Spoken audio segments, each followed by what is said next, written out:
Good morning students, welcome once again. I hope all of you will be good. बच्चों, आज हम कक्षा 4 की हिंदी व्याकरण पुस्तक वनिशा का पाठ 18 जिसका शीर्षक है पत्र लेखन का अध्ययन करेंगे। पत्र तो सब लोग जानते ही होंगे कि पत्र क्या होता है।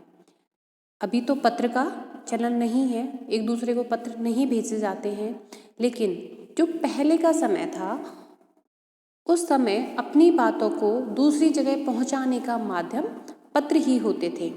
तो बच्चों, पत्र किस प्रकार से लिखा जाता है और पत्र लिखते समय हमें किन किन बातों का ध्यान रखना चाहिए, ये सारी चीज़ें हम आगे पढ़ेंगे।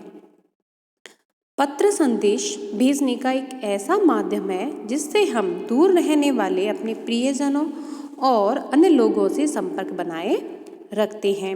आज भी पत्र का लोग बेसब्री से इंतजार करते हैं। आजकल पत्र के और अनेक रूप आ गए हैं, जैसे SMS करना, ईमेल भेजना आदि। इन आधुनिक संचार माध्यमों से संदेश तुरंत मिल जाते हैं, पर इनके आने पर भी हाथों से लिखे पत्रों का महत्व कम नहीं हुआ है। अब देखेंगे कि पत्र के कितने प्रकार होते हैं, पत्र कितने प्रकार के लिखे जाते हैं। पत्र मुख्य रूप से 2 प्रकार के होते हैं। कौन कौन से होते हैं? पहला होता है औपचारिक पत्र और दूसरा होता है अनौपचारिक पत्र। अनौपचारिक पत्र क्या होता है? औपचारिक पत्र क्या होता है? यानी कि फॉर्मल लेटर क्या होता है, ये हम देखते हैं। ये पत्र हम उन्हें लिखते हैं जो हमारे संबंधी या मित्र नहीं होते, ठीक है। जो औपचारिक पत्र होते हैं वो ऑफिस या किसी विभाग में के लिए शिकायत के रूप में, या हम किसी से कुछ चाह रहे हैं उसके रूप में लिखे जाते हैं। जैसे किस किस को लिखे जाते हैं? जो हमारे संबंधी या मित्र नहीं होते उनको औपचारिक पत्र लिखे जाते हैं, जैसे प्रधानाचार्य, पुस्तक विक्रेता, संपादक, नगर निगम अधिकारी आदि। इन पत्रों को औपचारिक पत्र भी कहते हैं। आपको समझ में आ गया औपचारिक पत्र कौन से होते हैं? जो पत्र अपने रिश्तेदार या अपने मित्रों को नहीं लिखे जाते, अर्थात किसी अधिकारी को या किसी विभाग को लिखे जाते हैं, उन्हें हम औपचारिक पत्र कहते हैं। अब दूसरा है अनौपचारिक पत्र। क्या होते हैं? ये पत्र व्यक्तिगत होते हैं, ठीक है। इनको इंग्लिश में बोलते हैं इनफॉर्मल लेटर।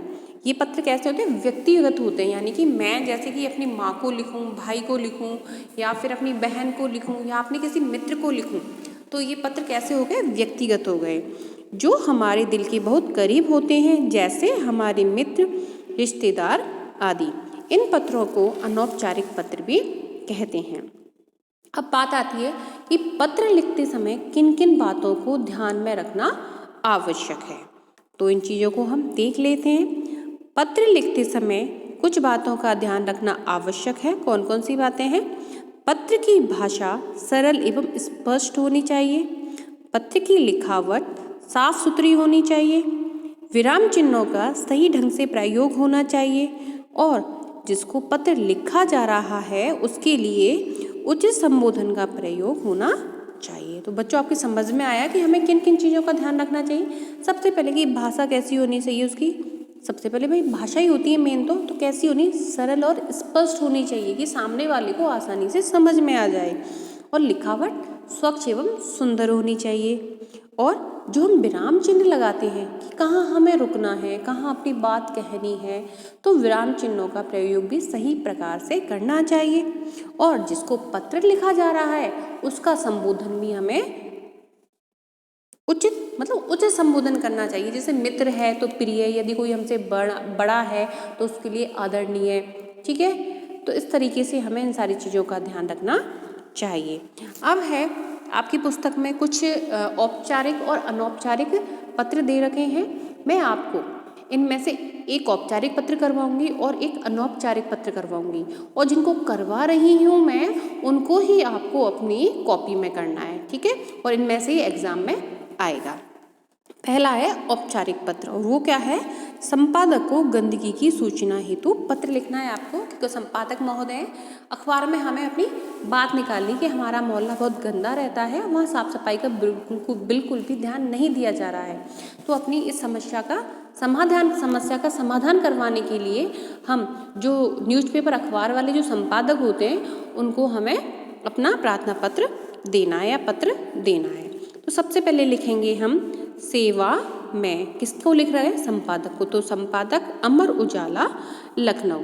अब इसकी जगह आप अमर उजाला की जगह आप राजस्थान पत्रिका भी लिख सकते हैं और अपने शहर यानी कि जैसे हम अजमेर में रहते हैं तो आप यहाँ पर अजमेर लिख सकते हैं।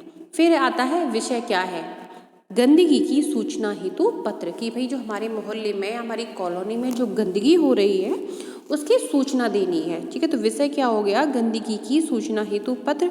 अब हम संबोधन करेंगे तो संपादक हैं तो उनके लिए कहेंगे महोदय, आपको सूचित करना है कि गोसाईगंज वार्ड नंबर 12। अब यहाँ पर गोसाईगंज वार्ड नंबर लिखा हुआ है, यहाँ पर आप अपने मोहल्ले का नाम लिख सकते हैं।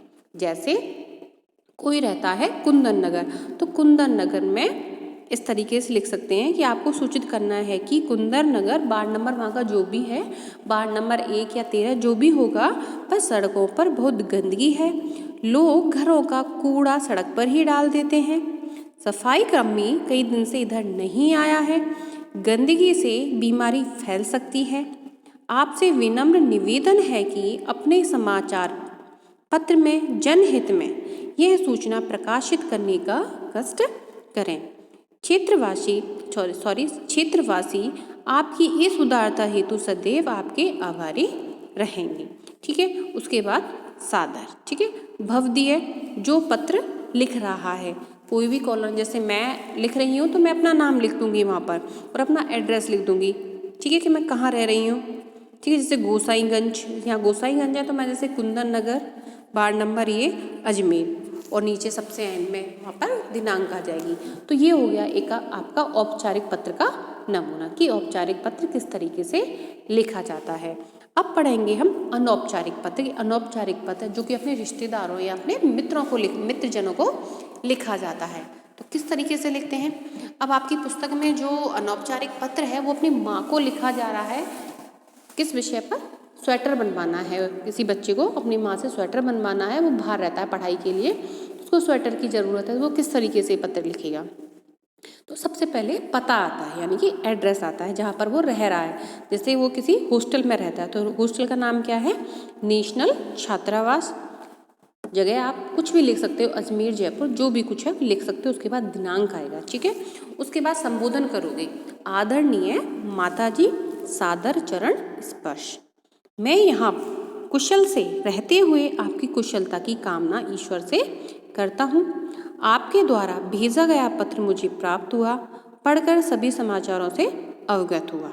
ठीक है, बाहर ठंडक बहुत हो रही है, मेरा स्वेटर पुराना हो चुका है, आप अपने हाथों से मेरे लिए एक हाफ स्वेटर तैयार कर दें, जब मैं अगली बार घर आऊँगा तो मुझे दे देना। प्यारी बहन निधि को प्यार कहना, पिताजी को मेरा प्रणाम, शेष कुशल है। पत्रोत्तर की प्रतीक्षा में आपका प्रिय पुत्र। आप यहाँ पर अपना नाम लिख सकते हो। तो इस तरीके से अपनी बात पत्र में लिखकर कही जा रही है, तो वो किस तरीके से होगी वो आपने इस औपचारिक पत्र में देखा।